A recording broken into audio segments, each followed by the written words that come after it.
صرف 6 سال کی معصوم بچی ہے، اس کی لاش تشدد زدہ اس معصوم بچی کی لاش ان کے گھر کے قریب کوڑا کرکٹ سے ملتی ہے۔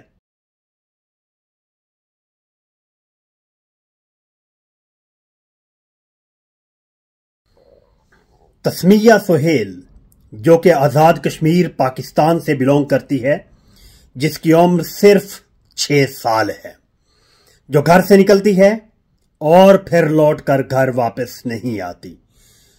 والدین جو ہیں اس کے ریلیٹیو، اس کے اہل محلہ، وہ تقریباً 3 دن تک مسلسل 72 گھنٹوں تک وہ تسمیہ سہیل کو کھوئی رٹا کا چپا چپا پر تلاش کرتے ہیں۔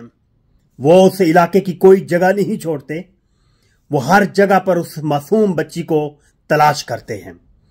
پھر یہ ہوتا ہے کہ 3 دن کے بعد تسمیہ سہیل، جو کہ ایک صرف 6 سال کی معصوم بچی ہے، اس کی لاش تشدد زدہ اس معصوم بچی کی لاش ان کے گھر کے قریب کوڑا کرکٹ سے ملتی ہے، اور اس جگہ سے ملتی ہے جہاں پر سے اس کے والدین اور اہل محلہ بار بار اس جگہ کو چھانٹ کر گئے ہوتے ہیں۔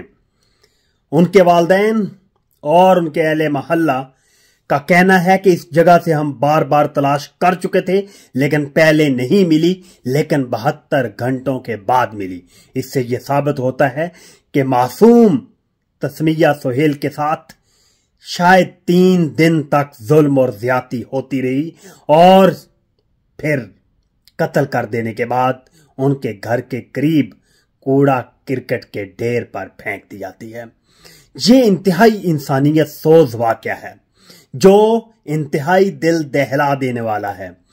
انفارچونیٹلی اس طرح کے واقعات جو ہیں یہ پاکستان میں روز بروز بڑھتے جا رہے ہیں۔